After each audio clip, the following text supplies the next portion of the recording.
Now we're going to do kind of a summary and compare the ionic and covalent properties that we've been learning about and sort of a way to distinguish them, because one of the things we need to do is be able to identify a compound as being bonded ionically or bonded covalently. So what we'll look at first here, once you've got this table drawn in your notes, is we're going to look at the type of atoms that are present in an ionic compound. So every ionic compound will be made of one metal and one non-metal.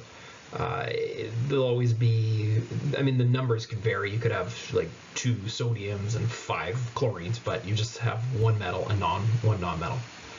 When we're talking about covalent compounds, we're only talking about compounds that have all non-metals. So any number of them, all non-metals.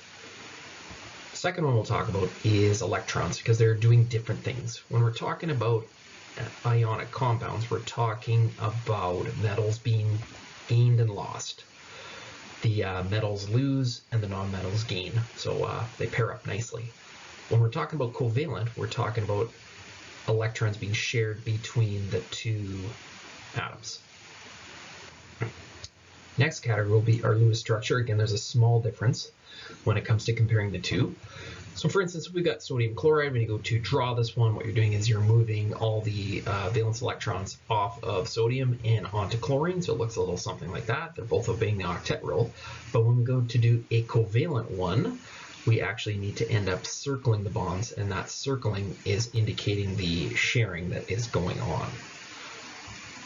And lastly, naming. So if I give you a compound name, some of the things you look for would be if there's a crossover method that's been done, you look up the charges, or perhaps it's a Roman numeral, it's got to be ionic, or maybe there's a polyatomic or it's a hydrate.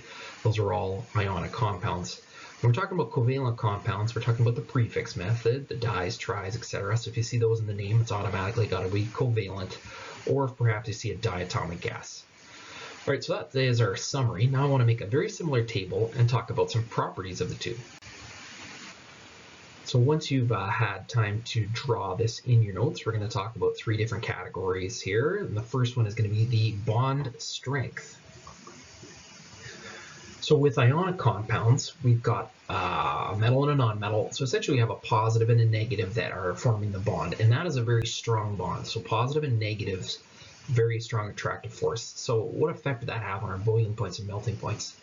Well, if the bond is very strong, that means we're going to have high BP boiling points and MP melting points. And I can prove this by if you quickly Google sodium chloride and its melting temperature. If you look that up, you'll find that table salt, NaCl, melts at 801 degrees Celsius. So how does this compare to our covalent compounds? Well, covalence, that sharing is actually very weak. And so that leads us to have low boiling points and melting points. And again, we can prove this just by thinking of the melting point of water or ice. We all know it melts at 0 degrees Celsius.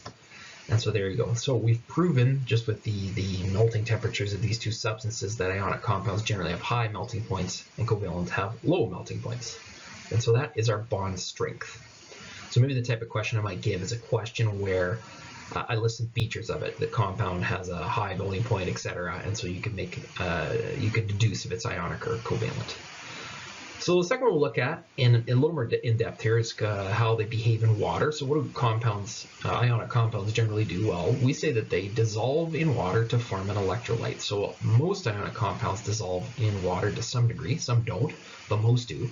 And they do something a little strange when they dissolve. So you can draw this picture in the table if you want. So what we've got in this beaker here is we've got water up top and we've got our solid table salt right there. And so over time what happens is the table salt in this beaker, it disappears. It's not there anymore. So it's actually dissolved. Now what's actually happened here is the NaCl molecule that started as a solid right here is actually broken up into positive.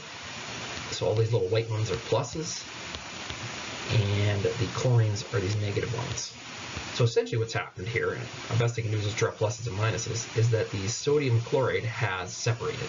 And this is what we call an electrolyte. So it's a salt. If you ever tasted Gatorade powder, it's actually very salty, and that's because it's rich in electrolytes and it helps regenerate the salts that you sweat out.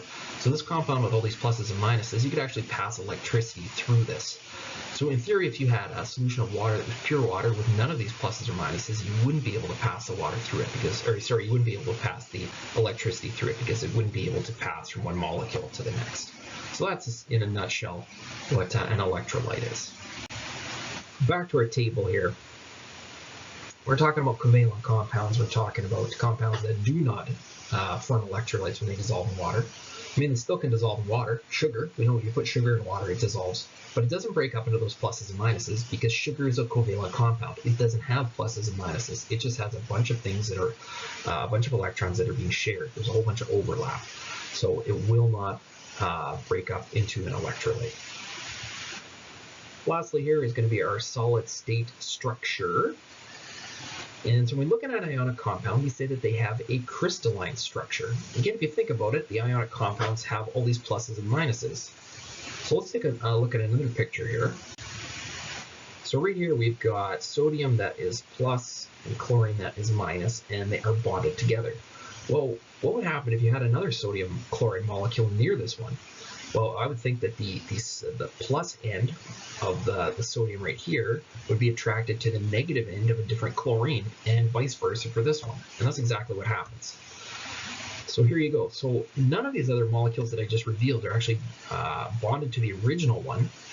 It's just got, and you can see it in the picture here, and I'll draw over it, this purple bond. This is just an attractive force. So we've got a chlorine here that's negative, and we've got all these sodiums that are positive, and we know from science class that pluses and minuses attract each other. So they're all being attracted. And if you go throughout the whole molecule, you see that sure, we have NaCl's bonded to each other, but then the rest are just an attractive force. And so this attractive force helps create this crystalline structure, which is essentially like, it looks like a cube, and that's what it is.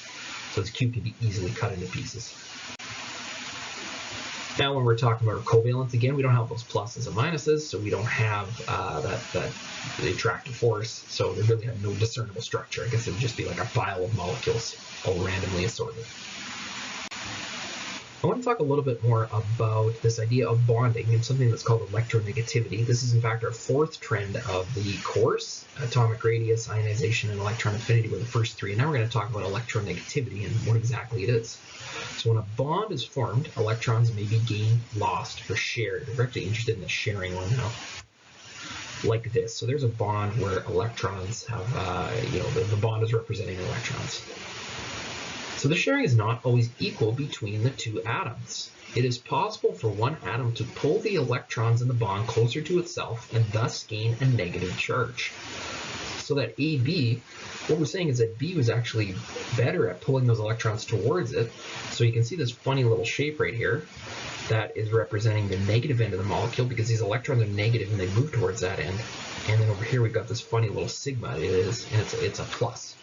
Now what's that representing? Well, what we say is a dipole has been created. And what a dipole is it's just, well, what we use is arrow to represent the dipole. And the arrow points to the negative end. So you can see that this end is pointing towards the negative B end.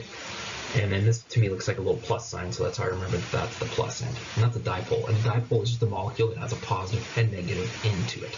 So we can have some of those attractive forces like what we just talked about back in our crystalline structure.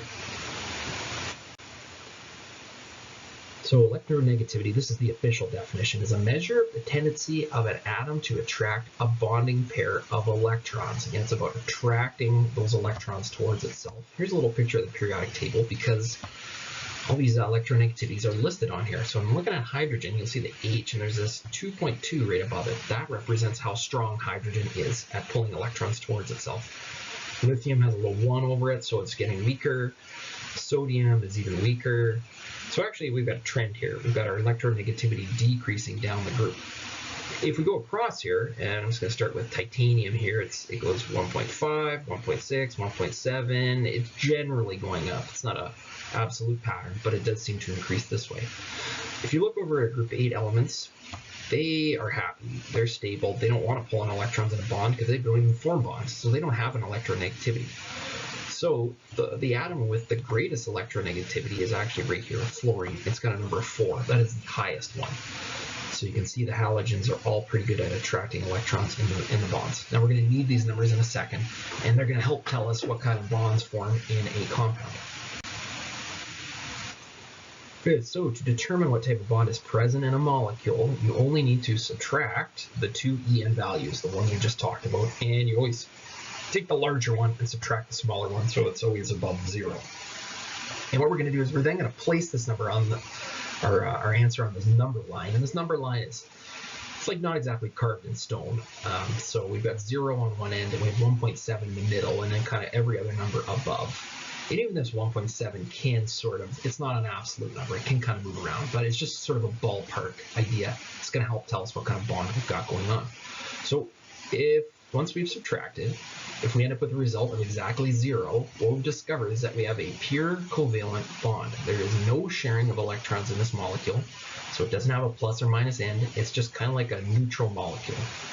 So that's like maybe our simplest one. Now the most interesting range is going to be this range here from 0 to about 1.7. So when you subtract and you get a number in that range, it's going to be what's called a polar covalent bond. This is really what electronegativity, this whole lesson is about. It's really about this particular one. So what this means is that electrons are not shared equally in a bond, and a dipole exists. So that dipole I drew on one of the previous slides, that would be a polar covalent molecule, or a polar covalent bond for that molecule. Now the last result is anything kind of above 1.7, and this isn't that interesting because we just end up with a regular old ionic compound. And we probably know it's an ionic compound just by looking at the fact that it's a metal and a non-metal. We wouldn't need to do this En, but it would just be a good way to sort of confirm it.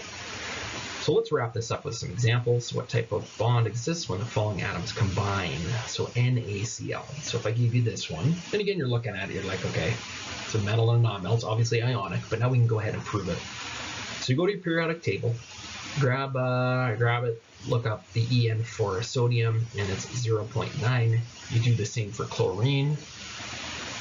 It's 3.2. So we're going to subtract those two values. So our answer should be 2.3. So if you go back to our number line, that's going to solidly place us in the ionic range, and we've confirmed that sodium chloride is in fact ionic. Not that interesting. B. Oxygen gas, O2. We've got a double bond there. Look up oxygen's electronegativity. It's 3.4 and 3.4. Well, if they're the same number, when we subtract, it must be 0. And that must mean that we have a pure covalent bond. I would probably just label that as a covalent bond moving forward. Again, nothing special about that one. Now, if we had a bond with HO, you're probably thinking H and O can't bond, doesn't satisfy the octet rule. We're just sort of looking at, say, a portion of a bigger molecule. And that's how you do. You can sort of dissect molecules and just look at part of them.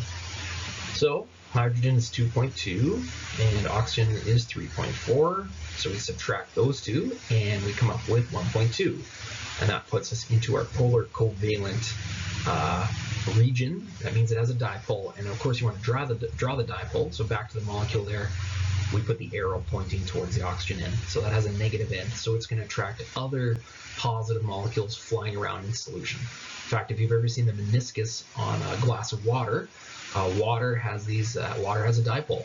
So really what's kind of happening here is say an a water molecule is trying to fall over the edge and get out of the glass. Well, it's like other hydrogen molecules are kind of hanging onto it and vice versa. So they're sort of hanging onto the other molecules and not letting them escape. Right, so with that, you can go into the homework sheet and complete that, and answers are posted.